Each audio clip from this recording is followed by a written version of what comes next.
Elections aren't for a political party or a political movement, are not about winning and losing. That's not our actual goal. Our actual goal is to maximize voter turnout. If we maximize voter turnout, then we will win where we can win. Hi, I'm Heidi Beidinger. And I'm Stephanie Wilson. And welcome to What the Gerrymander, brought to you by Hoosier Victory Alliance, also known as HVA. I'm a former candidate for State House and current member of the St. Joseph County Board of Health. And I'm a co-founder of Hoosier Victory Alliance. We hope this podcast inspires you to help build power and restore democracy in Red America. MAGA is using the same strategy of voter suppression, gerrymandering, and extreme culture wars across the country. And make no mistake, MAGA is waging a war against Americans, as we've heard from many of our guests. We created this podcast to learn from activists and experts across the country and give you, our listeners, inspiration to keep up the fight and actions you can take to fight back against MAGA. Please help us keep going by subscribing to this pod and dropping a review wherever you listen.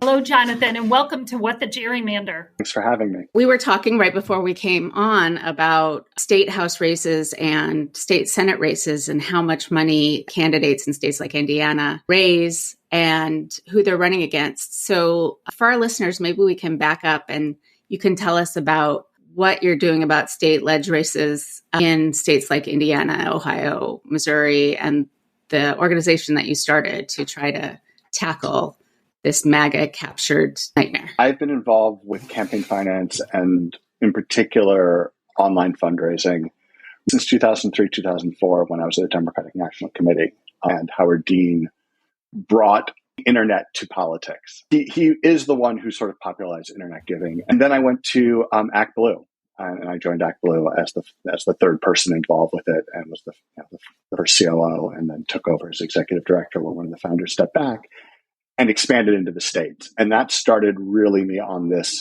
track, but pretty directly to this conversation, which is that I've been watching what has been going on with Democratic campaign finance for a long time now. Everything sort of went off the rails in 2010, and particularly the state legislative level. The Republican State Leadership Committee, which is a national coordinating group that coordinates all of their non-federal activities, engaged in a pretty brilliant $30 million operation and flipped a lot of state legislatures in the 2010 elections, harnessed bluntly a lot of racism because of the first Black president, but also a lot of angst around the adoption of Obamacare, which is now, of course, wildly popular. And that is really what started us on this trajectory of gerrymander after gerrymander. They've now done 2 cycles of pretty scientific, pretty effective gerrymandering with themselves in control. And basically, Democrats feel that if we are not going to win an election, it's not an election worth funding. And that is a version of efficiency.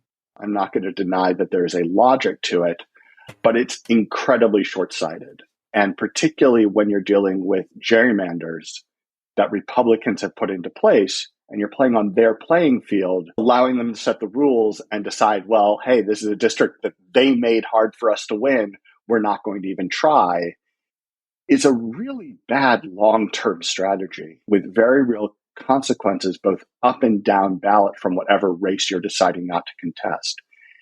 And the other element of this dynamic is a lot of the short-term electoral value of contesting races everywhere isn't necessarily to win the races you're contesting. That isn't always your immediate goal in this election. But it is often incredibly beneficial to up-ballot races to be contesting down-ballot races. So maybe you can't win the state House race or the state Senate race or even a congressional race in a, let us say, red rural part of a state. But that doesn't mean that the statewide races are non-competitive and that you couldn't be picking up votes that would help you win there. There's some good data analysis that was done in the 2017 Virginia elections, all of which show you that reverse coattails are real. Democrats tend to count on coattails to pull everyone else up from the state level, at statewide levels or national levels, but reverse coattails, lifting everyone up, raising all boats works just as well. When we get to 2016, which is really where the most immediate version of this story starts, and it really starts at about 1 a.m. on election night when I realized that Trump was going to be president. We hadn't retaken the Senate. And honestly, we weren't going to retake the House. No one expected Democrats to take the House of Representatives in 2016. But this meant that Republicans had a trifecta at the federal level for the first time in a long time. And with a friendly Supreme Court that was about to be cemented as friendly because of the Merrick Garland nomination that didn't flip Scalia's seat. But all of that comes together. It's 1 o'clock in the morning. I'm like, what the heck we can do? Well, I know how to move money around. So I'm going to start a program, monthly recurring donations. We're going to fund every Democrat running for Congress. And we did that for 2 years, and we raised over $400,000 from a couple of thousand recurring donors because, wow, are recurring donations powerful.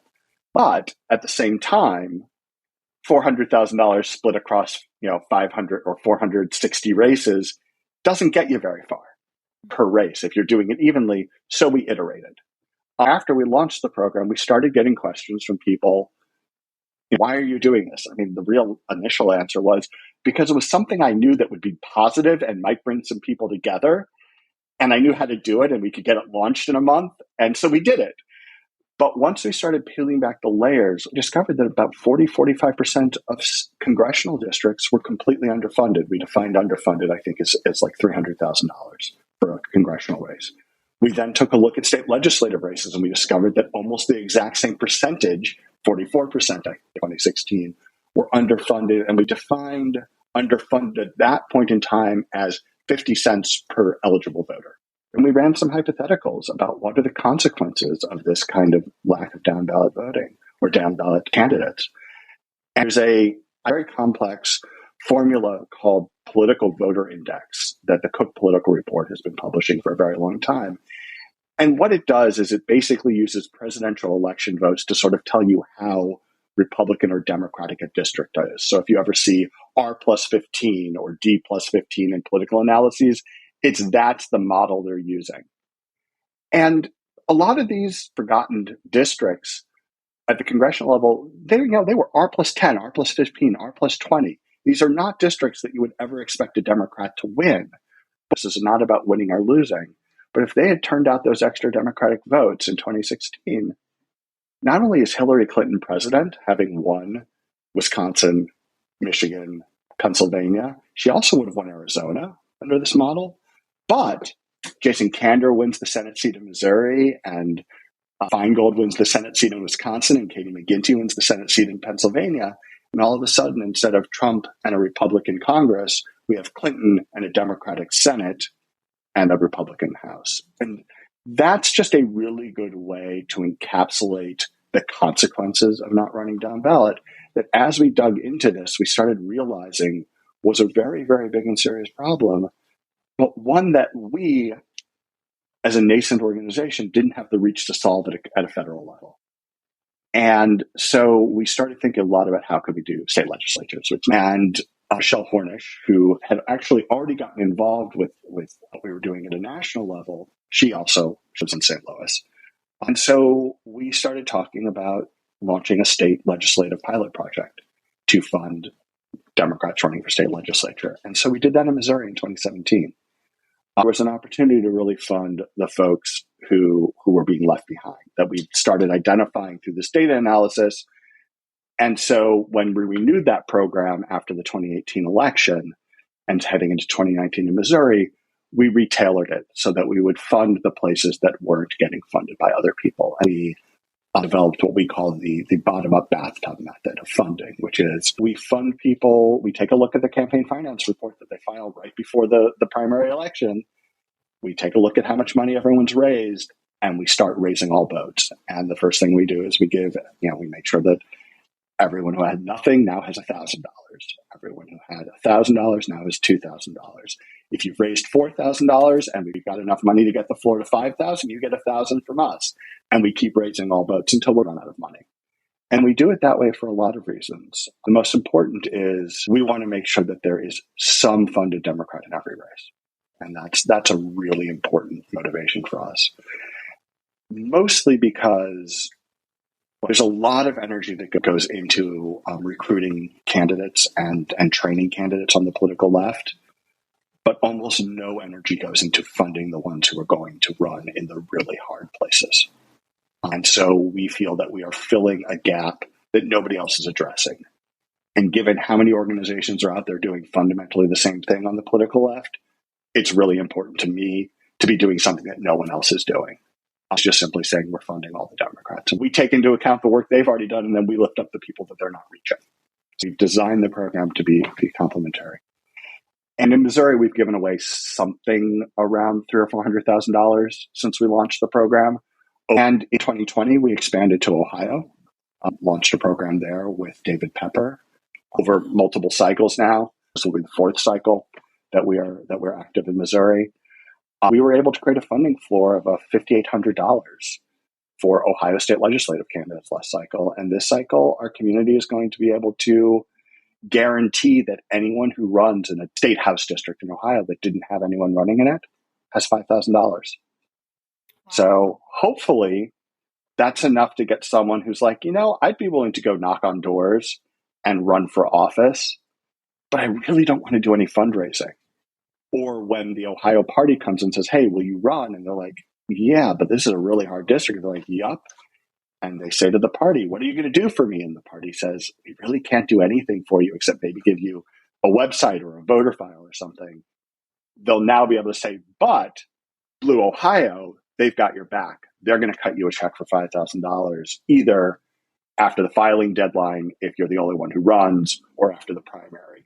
If that could be game changing. And that's part of the reason why our shift from purely federal stuff to state stuff has been so exciting for me. And just a couple of months ago, we launched our program in Texas, partnering with a voter protection group called Power the Vote that has done some incredibly good work in Georgia, Florida, Texas, and a whole bunch of other states. We've talked to David Pepper and Kim Allen and Jess Piper already. So you're just supporting everything that they've told us so far. That's the story of how we got here and what we're doing and the kind of impact we've been having. Jonathan, you're a very good storyteller, threading the history in there. And for our listeners, that's always a good refresher. And so I appreciate the background information. There are a lot of directions that we could go from here, and we've got questions that we want to ask you. But I think what's burning for me is how do we talk to the average Democrat, average citizen about investing in these races that seem doomed from the beginning? As you already said, these steep imbalances. You're in rural America. It's 80% red, 20% blue. How do we get people to donate to those things? And the $1 million question, how do we get people to run in those places? So I think there's two answers to the two different questions you just asked at the end. The first thing I would say is we need to stop focusing on wins and losses as our primary metric as a Democrat. Oh, boy. Now you're setting the apple cart here. That's a shift paradigm. It's a major paradigm shift. Mm-hmm. And it's something that we've been aware since the first day we started working on these programs, federally, state level, wherever, that we run into that paradigm. But that ignores what's really going on when you're having an election. Elections aren't, for a political party or a political movement, are not about winning and losing. That's not our actual goal. Our actual goal is to maximize voter turnout. If we maximize voter turnout, then we will win where we can win every time. But our actual goal is not to simply get to 50% plus one or one more vote than the opponent if it's a plurality. That's not our goal. Our goal is to make sure that every single Democratic voter has a reason to turn out and vote. And unfortunately, in our political community, people don't vote automatically. We don't have anywhere close to universal voter turnout. Candidates and campaigns and political parties are kind of required by the nature of our society to provide motivation for people to vote. And the more people who come asking you for your vote, the more likely you are to vote. We've got groups of people who turn out every single time. We've got people who turn out at presidential elections reliably. And then we've got a lot of registered, and then, of course, there's all the unregistered voters, but we've got a lot of registered voters who do need to be persuaded to vote. And sometimes they're not going to connect with the national candidate. I know that was absolutely true with John Kerry. It was also true with Hillary Clinton. It was the opposite of true with Obama. He was magic and got people to run. But if it's not the top of the ticket, it's not the governor, it's not the senator, maybe it is your kid's former softball coach who's now running for state house. Like someone who knocked on your door and asked you to vote. In rural districts, the only person likely to go knock on a door is someone who's running for local office. And if those are the only doors in your district, you're going to go knock on those doors. That's your job. And so for us, I think that we need to shift our paradigm to be far more holistic and not view it as either or, but both and. We absolutely need to be doing everything we're currently doing in terms of registering and turning out voters. There's no question. We need to be doing that. We need to be doing more of that. And honestly, to a certain degree, we need to change how we think of the people who are running for these offices. You're not running to win. You're just get out the vote person in chief for that district. Like you are the person around whom we are rallying. You are the person who we are organizing around. The more charismatic you are, great. The better you are at articulating issue positions, great. But if you're not even particularly good at public speaking, but you're an incredibly good volunteer organizer and motivator, you're going to be a great candidate in one of these places, partially because it's an 80-20 district. The odds are really low that you're going to win. But if instead of it being a 95-5 turnout vote ratio, you can make it 80-20 or even 75-25 because they're not trying very hard and you really are, those are net votes that are going to go up the chain and help us win statewide. Because particularly in red or red-purple states, Democrats are going to win state-level, statewide races probably before they take state legislatures, before the state votes for a Democrat for president. So that's my story about why we need to change the paradigm. Because the other thing is that if you invest early in these districts, these are actually people who are usually easier to persuade to vote if you just ask them. But you have to ask them face to face. You can't just send them an email or expect them to respond to a TV ad or a radio ad. On the flip side, how do you get people to run? Bluntly, you get people to run by showing them you have their back. And the way we can do that at a statewide level, on a national program level, is we can make sure that they have funding. Because the single biggest reason that people don't run for public office is not that they're scared of public speaking. It's not because they don't want to do the work. It's not because they don't care about advancing a progressive agenda. It's because they don't want to raise money. Because raising money is hard, and raising money is even harder when you are pretty sure you're going to end up losing. That's why we have to change the idea that you're not out there to win necessarily, but you're out there to get votes, especially in places where the party, even in more densely populated areas, didn't put any efforts into getting people out to vote. And so if there were more people who were there and running, knowing that their job was to organize people to get out to vote, then that would have made life easier. And you would have fewer places where you're like, we just had a 20% drop in Democratic voting. What the hell happened? Because people are actually paying attention to that. Right. Nobody who they cared to respond to asked them to vote. There's an old adage in fundraising, which is that people make donations because they don't want to say no to whoever asked them. Like that's the reason why. And if your network is people with high net worths, you can raise a lot of money. If your network is with people with low net worths, you can get the same number of people to give, but they might not give as much in total. Well, when everyone has the same currency, everybody has one vote, it just matters that somebody's asking them. It matters that someone asks who they don't want to say no to. And then there's a host of secondary benefits.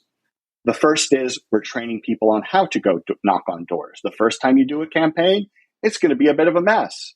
But next time, the person who was a volunteer the last time now knows what they're doing, and they can come and either do it again or maybe teach others or run the program. A first-time candidate has a really hard time learning how to be a candidate. The second time they run, they're much stronger. They're better at this. Different kinds of people can run when you give them some money.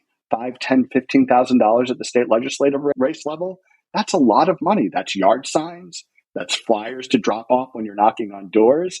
That's cold pizza and warm beer for volunteers. It's gas money to drive around a rural district. The analogy I've always used about electoral infrastructure is it's like a sandcastle. You can build amazing things, but if you don't pay attention and keep tending it, it can be gone in an instant. So those are the kinds of reasons why we should be doing this anyway. And then the last thing I'll give you, and this is the thing that sometimes blows my brain, state parties and the national party have not really been willing to invest in this, is the data. When you don't run a candidate in a district for 10 years, your voter file is just a wreck. You have people who've moved, you have people who've changed their political positions, particularly in white Christian rural America. There's a lot of those voters who 10 years ago were voting Democratic. They're voting for Trump now. Individual voters, not every single person. But you need to keep knocking on those doors. You need to keep talking to those voters. You need to keep putting that data into the centralized voter file databases that state parties maintain. And again, the first time someone runs, the party should be paying them to clean up the data. The second time someone runs, it's in okay shape. And by the third or fourth election in a row, you know exactly which doors you need to knock on. You know who might vote this time, who didn't vote last time, because you have multiple people who've talked to them and said, hey, they're on the edge of voting. And most Democratic state parties, they don't have the funding. They spend most of their time trying to make sure that they have payroll covered. Yes. Right. And the bare bones basic. And so it's easy to critique them for not doing things that absolutely the state party should be doing. But we also have to realize they are horribly under-resourced. And Jonathan, that's to your point that we think that as a candidate, we think that the state party is supposed to help us. And as a state candidate, you think your caucus is supposed to help you, right? So you automatically assume that there's this infrastructure that's going to be available. And then what about even a local party, right? You think the local party, which has much less funding than anybody. And so then the reality is when you show up and go, hey, I'm here, I'm passionate, and I want to get out there and start knocking on doors. And oh my God, I've got all kinds of ideas for policy once I'm in the house. And then you realize that it's sort of a house of cards. We have this image in our head that there's this infrastructure available to us, but in fact, there are well-meaning, well-intentioned people, but there's no money, and frankly, there's no support. So you start out with, I'm passionate, and very quickly, your mood and your outlook goes in the toilet because you're like, oh my God, I thought there was all this infrastructure. So I'm very much attracted to this idea of having, a blue Indiana. And so I wonder if maybe we could just make a segue into that and talk about what would that look for? And maybe for our listeners, we should probably say something about like the data here in Indiana so that they can kind of get an idea for it. And thank you, Stephanie, for putting this data together. But 36% of our Indiana House seats went uncontested. 32% went uncontested. And the House, on average, had $36,000 to run. And the Senate, the average candidates faced $53,000. But this is the big one. 74% of all those races were running on less than $10,000, which, as we all know, is not going to get the job done. So that's the framework we're working in, and knowing that we have all these uncontested seats and we have very little funding for our candidates. What could a blue Indiana do for us? The programs that we run at the state legislative level are designed around monthly donations.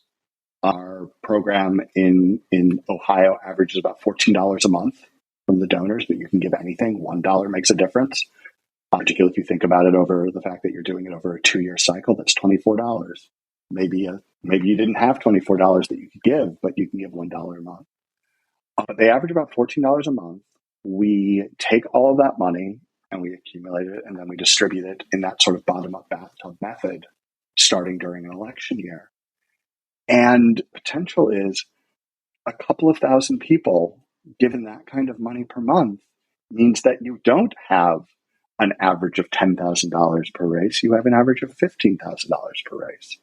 And that extra $5,000 goes really, really far, particularly when you're taking a lot of people from 0 to 5,000 or 0 to 7,000. We get 5,000 people in a blue Indiana. Maybe it's 0 to 15,000. But the point of that is that you're just raising that funding level. You're doing it across the state, and you're doing it in the places that investment has the most return, because that first $5,000 makes so much more difference than the last $5,000 of a $500,000 race. But why should people invest in these races? And here's my short answer.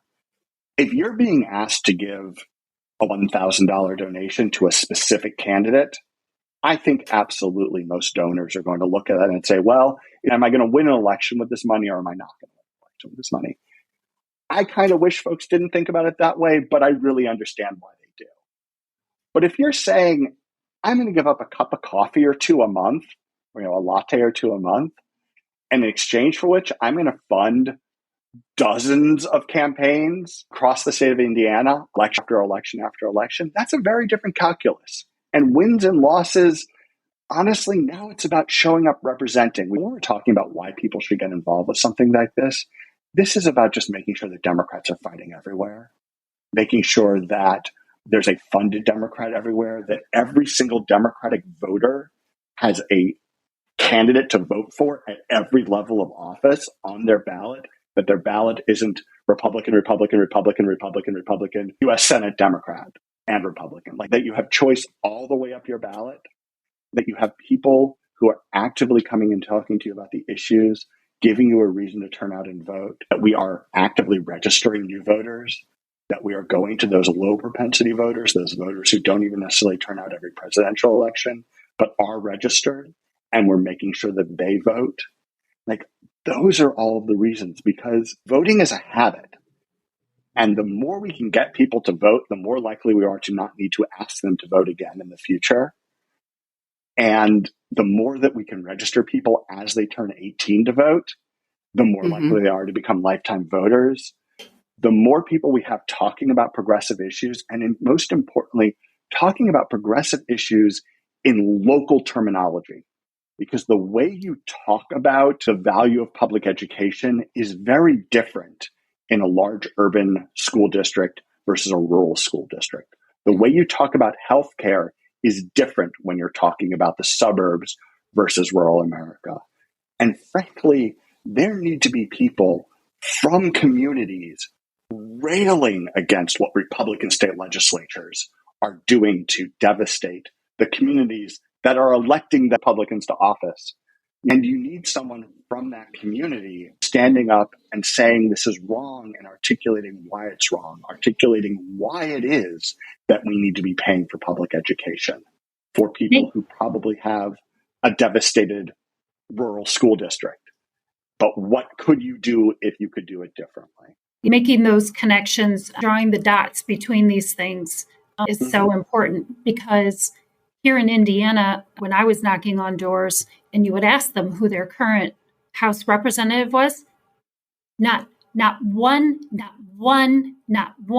door. I keep saying, it's shocking to me, but not one door that I knocked on could name my opponent. So there's no opportunity for them to connect the fact that that hospital over there is now closed. And if you're delivering a baby, the nearest hospital now is 45 miles away from you. And that is directly connected to the fact that Indiana has the third highest maternal mortality in the United States. These things are all directly connected. And we have to constantly be saying this over and over and over again. And it's also tied with the problem that we don't have outlets to get this information out, right? So our little South Bend Tribune, which used to publish everything, we had reporters to cover everything. Well, we have this really, really thoughtful reporter who would cover all the outdoor activities and seasonal stuff that's going on. Guess who's covering politics now? That same reporter, because they've whittled it down so much. So these things are so complex in terms of us needing to connect the dots for people And yet we also don't have these outlets to get this out. So to your point, and make it clear for the listener, is that running every race and funding these races is the most critical, because this is how we are going to get that message out. Because our traditional avenues are gone from us now. Yeah. Yeah. And that's also a really good segue into saying, you've both said it, but showing the need for an organization. This is a little bit of self-promotion here for what we're trying to do with Who's Your Victory Alliance, which is provide training for those people who are running in rural districts who have never set up any electoral thing before. Teach them how to set up the campaign, or, their best friend is running their campaign, but neither one of them has a clue what they're doing. We got to train the best friend. It all works together. We need to understand, we have to have better data, even though we haven't figured out how to capture the data of who's actually a Democrat, who's actually voting. Because in Indiana, they don't actually register as a party member.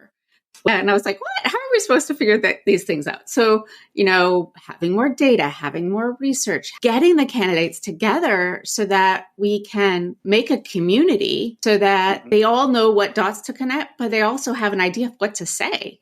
And they can put it into their local language. They have to know what to say, how to say it, give them, deep canvassing is a really, really important thing to do. It's a long stretch of conversations over time where you really get to know each other and your values, you and the person at the door. Well, if no one's ever done that and they've never had the chance to learn about it, and the whole state doesn't even realize that that would actually be beneficial, we're trying to provide that kind of training as well. And this podcast is a way where we can start to identify the things, but I think it fits hand in glove with a program like Indiana. Right? That's something that I believed in as long as I've been working in politics, is that it's very hard to build organizations of any sort that are the answer to everyone's questions. But I'm a really firm believer in organizations with very clearly defined areas of expertise, very clearly defined missions that fit together with all the other organizations out there. So the kind of program that we would be able to support and work with you on for a Blue Indiana program designed around raising and distributing money to Democratic nominees in a bottom-up bathtub method to make sure everyone is funded, and ideally make sure that there's someone running everywhere to get that funding, fits incredibly well with Who's Your Victory Alliance. And we're going to identify, recruit, train these candidates on what to do. So if we could get some, sort of professional campaign managers together to say, okay, so if you're running for state house and you have a $5,000 budget, here's what we'd recommend.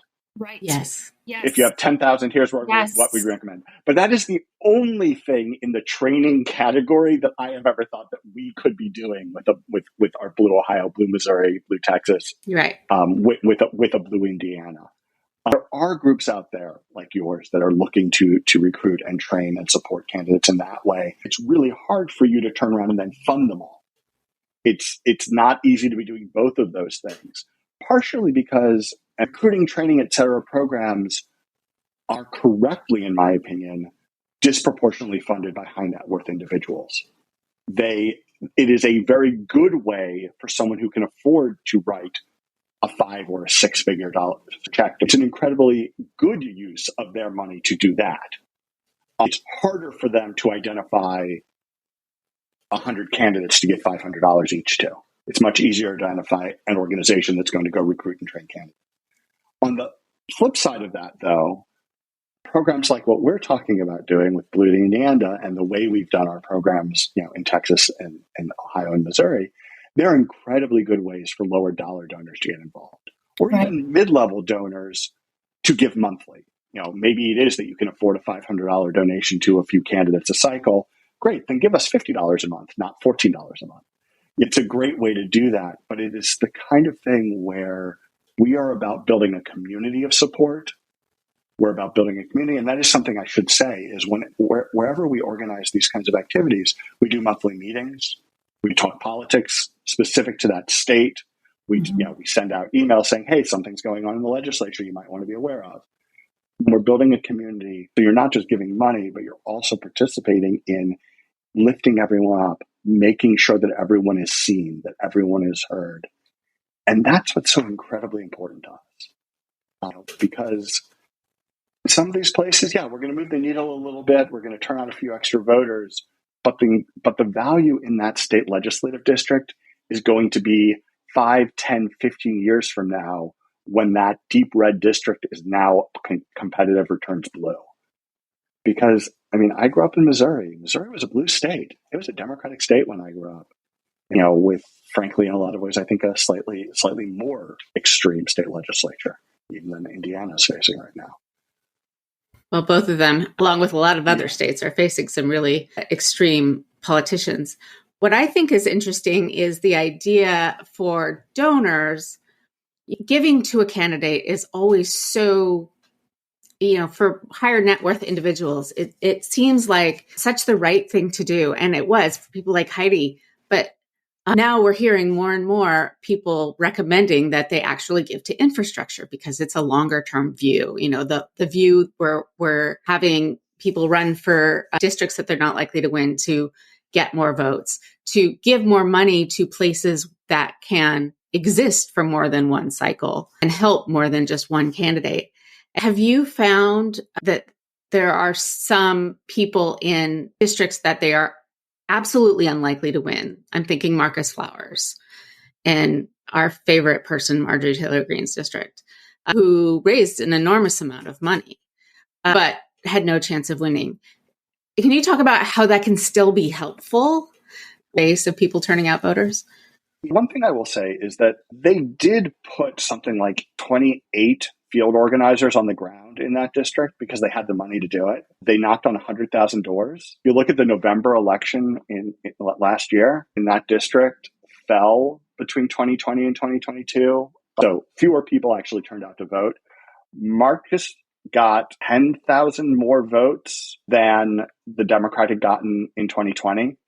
So while total voter participation went down, he actually increased it by an absolute number of 10,000, which we can pretty much attribute to him, the money they spent and the doors they knocked on. Raphael Warnock was 36,000 votes ahead in November. He didn't quite break 50%, but he was 36,000 votes ahead. And 10,000 of those votes are due to Marcus Flowers, period. There were 6 other districts in Georgia that fell into what I'd call a forgotten district, had less than $200,000 to vote. Well, if each of them had gotten 10,000 more votes, none of them would have won. But Raphael Warnock would have been elected on the first round. There wouldn't have been a runoff, and we wouldn't have spent $60 million on it. So what if we put $500,000 or $1 million in each of those 6 congressional districts? The same lesson applies to state legislative districts. And the state legislature, in my opinion, has always been that sweet spot in American politics. It's large enough that you have some economies of scale and you can professionalize it. It's not just there are 1,000 people and I'm just going to knock on all the doors. You actually have to run a campaign. But it's small enough that retail politics is the answer, knocking on doors. Mass media doesn't help you. You can't run TV or radio ads that are going to really make a difference in the state legislative race most of the time. The Georgia 14th, the Marjorie Taylor Greene election was one where it shows some problems in how we fund races as Democrats, but it also shows us the opportunities. If you really actually run a fully funded race in a deep red district, you can find meaningful numbers of votes. But we had 23 U.S. House races without a Democrat on them last year. They had 6. Yeah. There is a difference. Yeah, and we lost by what, 5 votes? Yeah. There is. I mean, I'm not saying that we would have won any of those 23, but Paul Gosar, for crying out loud, Gosar didn't have an opponent. Right. Literally the man who, and again, it was fun to watch, but it was also sad. The man who started off Kevin McCarthy's speaker fight. This guy had he had no Democratic opponent in his general election. Come on, folks. We can do better. And that is just as true. And unfortunately, I can't speak to the rogues gallery in Indiana state politics. I'm sure you can. But I'm confident you could point out a whole bunch of people who are putting up anti-trans, anti-choice, anti-education, anti-Medicare, anti-food stamps, whatever it is, bills in the Indiana state legislature who didn't have anyone run against them last time. Right. Right. Or if they did, their opponent didn't have the resources to fight. Well, I would say that Blue Indiana would go a long way to filling those gaps that you're talking about. Mm-hmm. I've said it before. Hoosiers are suffering here in Indiana because of the policies that are being passed. We have passionate candidates. We have passionate people who would be a candidate, but they don't have support, they don't have training, they don't have money, and thus they don't come forward. But if we, right, a Blue Indiana, a Hoosier Victory Alliance, a state party, a local party, if we start communicating and build that infrastructure, suddenly now that passionate person is going to feel more comfortable to come forward and say, you know what, I can do this as long as I've got all of you at my back. And that's the promo. Exactly. That's the promo right there. Right there. Yeah. Not only couldn't I have said it better, but I can't. Hello, listeners. Start making your monthly recurring donations. I mean, this is it.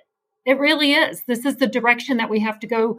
We've been two decades under Republican rule, MAGA rule here in Indiana. And it's god awful what's happening. I mean, potholes that can't get filled, and environmental disasters, and of course, public education and maternal mortality, infant mortality. I mean, the list just goes on and on. Indiana, we hate to say this, but we're the middle finger of the South. We stick out like a sore thumb up here. We're at the bottom of every list in Indiana. Smoking, diabetes, obesity, achievement, high school achievement, college completion, everything. It's awful. And it could be so much different for us. And there's actually more of us than there are of them. Hence what absolutely right. Hence what the gerrymander. I think you said it all, Heidi. And Jonathan, thank you so much for coming on and telling us. Thank you so much for bringing this forward and for creating this. You're the one who started it, and we really appreciate. I got it started, but my colleague Michelle, who unfortunately couldn't be with us for personal reasons, really deserves a ton of the credit. Awesome. She's really the one who's advanced it. I've had some good ideas, but it wouldn't be where it is without her. That's awesome. Well, thank you. That's great. And hopefully we get a chance to talk to her sometime soon as well. Thanks for listening to What the Gerrymander. We're working toward building Blue Indiana and ask that you make a small recurring donation at HoosierVictoryAlliance.org. If you like what you heard today, please subscribe and leave a review wherever you get your podcasts. We thank you, and democracy thanks you.